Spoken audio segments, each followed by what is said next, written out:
आज के तारीख में योग जीवन जीने की कला है।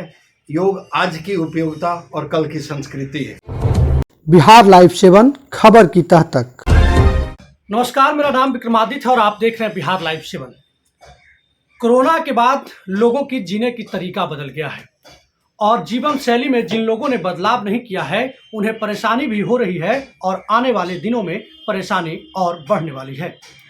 ऐसे में सबसे ज़्यादा अगर किसी चीज़ का डिमांड हुआ है तो वो योग शिक्षक और योगा कराने वाले संस्थानों का डिमांड बढ़ा है। बात चाहे देश के प्रधानमंत्री नरेंद्र मोदी की हो या फिर देश दुनिया में योग को स्थापित करने वाले बाबा रामदेव की हो, लेकिन जिस तरीके से योग का हाल के दिनों में विस्तार किया जा रहा है उससे यही लग रहा है कि आने वाले दिनों में योग हमारी फिर से परंपरा संस्कृति बन जाएगी। आज इसी बात पर बात करने के लिए हमारे साथ मौजूद हैं बिहार के पतंजलि चिकित्सालय योग शिविर बिहार प्रभारी डॉक्टर पंकज पांडे। उनसे हम जानने का प्रयास करते हैं कि योग कितना जरूरी है और आने वाले दिनों में योग कितना कारगर होगा। पंकज सर, स्वागत है आपका बिहार लाइव 7 में। सबसे पहला सवाल यही उठता है कि योग कितना जरूरी है। योग कितना जरूरी है, ये एक प्रश्न, हालांकि बहुत अच्छा प्रश्न है। योग आज के नियमित जीवन जीने की एक कला के रूप में है। योग न सिर्फ शरीर के बाह्य प्रकल्प को बल्कि आंतरिक जितने मैकेनिज्म हैं उन सबको ऊर्जा बढ़ाता है। योग एक जीने की कला है।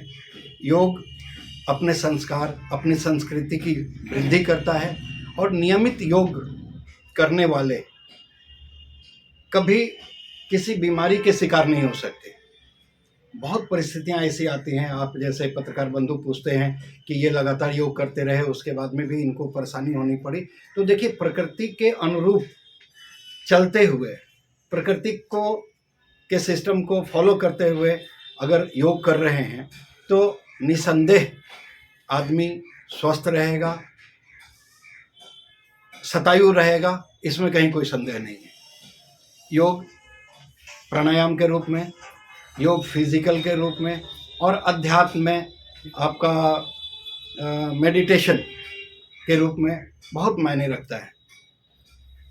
तो योग आज के तारीख में योग जीवन जीने की कला है।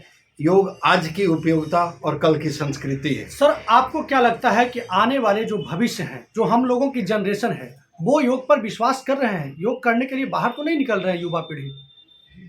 योग कितना मुश्किल है आप लोगों को? योग से संपूर्ण समृद्ध हमारा स्वयं भारतवर्ष है।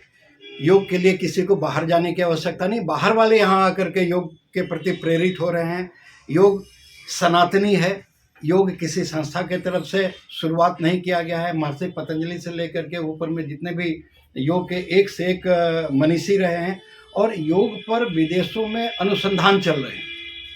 हर एक योग पर, प्राणायाम पर, सांसों की गतियों पर, आपके भजन में, कीर्तन में जो पौराणिक व्यवस्थाएं थी, जैसे ताली बजाना है, अब ताली बजाने से जो संपूर्ण शरीर की रचना है, शरीर रचना विज्ञान में हम सभी लोग जानते हैं कि हमारा शरीर पंच तत्वों से निर्मित है।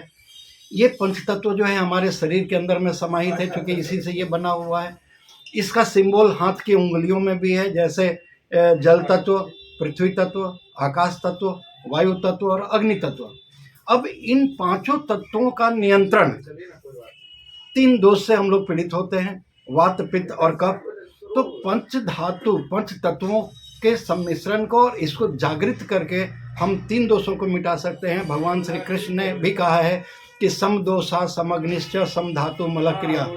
समदोषा जिसके तीनों दोष सामान्य हो, समदोषा समग्निश्च जिनके अग्नि, जठराग्नि से लेकर जितनी अग्नियां हैं वो अगर प्रज्वलित हैं तो रोग कदापि नहीं आ सकते ऐसे योगियों के प्रति जो ईमानदारी से, निष्ठापूर्वक, ध्यानपूर्वक नियमित योग करते हैं।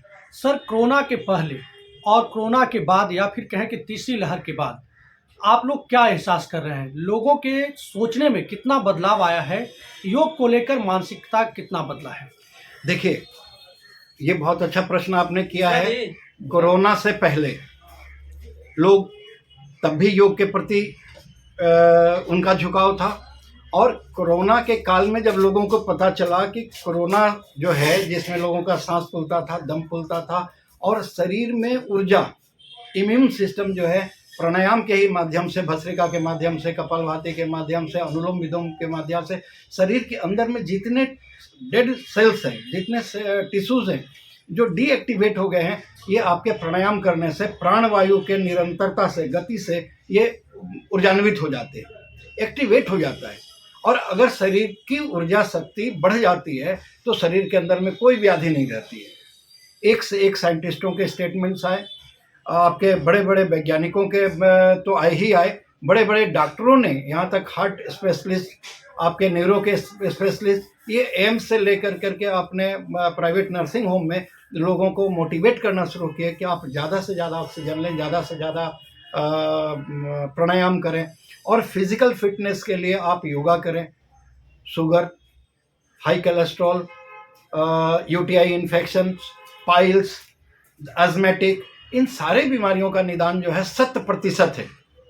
मैं आधुनिक चिकित्सा पद्धति का विरोध नहीं करता, कोई भी नहीं करेगा, लेकिन इंस्टेंट रिलीफ आपको आधुनिक चिकित्सा पद्धति में निश्चित मिलता है। अगर आप नियमित योगाभ्यास कर रहे हैं तो आपके खतरे की घंटी, आपकी इमरजेंसी की आवश्यकता आएगी ही नहीं, ये ब्रह्म सत्य है। सर, वैसे तो हर किसी की जिम्मेदारी होनी चाहिए और खुद स्वस्थ रहना है, इसलिए योग करना चाहिए, लेकिन आपका जो संगठन है, बाबा रामदेव की जो सोच है, उसको आगे ले जाने के लिए आप लोग का प्लानिंग क्या है? बिहार में किस तरीके से योग को बढ़ावा मिले, इस पर क्या काम कर रहे हैं? किस तरीके से आप लोगों की तैयारी है? देखिए, आज के वर्तमान युग में परम श्रद्धेय योग ऋषि स्वामी जी महाराज की सूक्ष्म उपस्थिति को मैं पहले प्रणाम करता हूँ, नमन करता हूँ। एक अकेला व्यक्ति जिन्होंने योग को जन जन तक पहुँचाया, हरिद्वार से हर घर तक पहुँचाने का कार्यक्रम किया है, श्रद्धेय नमन के पात्र हैं। आज भी उन्होंने जो संकल्प लिया हुआ है, आप देखेंगे कि आज़ादी के 75वें वर्ष पर 75 करोड़ सूर्य नमस्कार का कार्यक्रम आयुष मंत्रालय, NYSF, national yoga sports federation की तरफ से आहूत किया गया।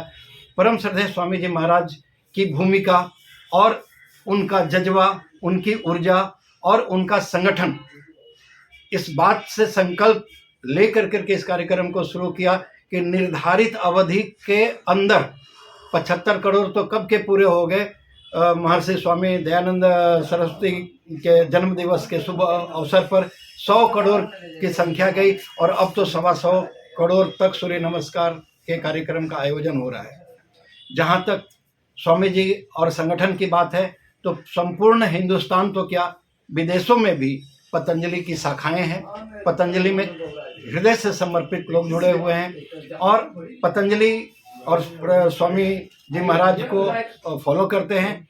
हम लोग का प्रयास ये है कि जन जन तक, पंचायत से लेकर करके राष्ट्रीय स्तर तक और राष्ट्र से लेकर अंतर्राष्ट्रीय स्तर तक योग का प्रचार हो, प्रसार हो। लोग स्वयं स्वस्थ रहें, दूसरों को स्वस्थ रहने का प्रेरणा देते रहें। चलिए, बहुत बहुत धन्यवाद सर, आप समय निकाले। तो ये हमारे साथ पतंजलि योगा के राज्य प्रभारी डॉक्टर पंकज पांडे थे, जिन्होंने बताया आप लोगों को कि योग कितना महत्वपूर्ण है, आदमी को, हर इंसान को योग करना कितना जरूरी है।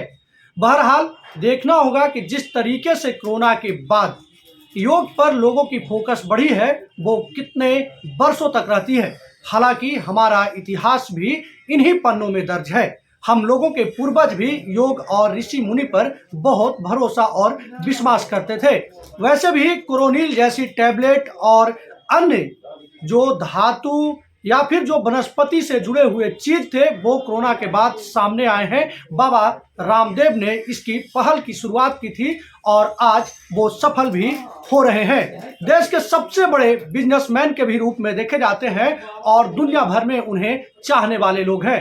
बहरहाल अभी के लिए बस इतना ही। लगातार खबरों के साथ बने रहने के लिए देखते रहे बिहार लाइव 7। नमस्कार।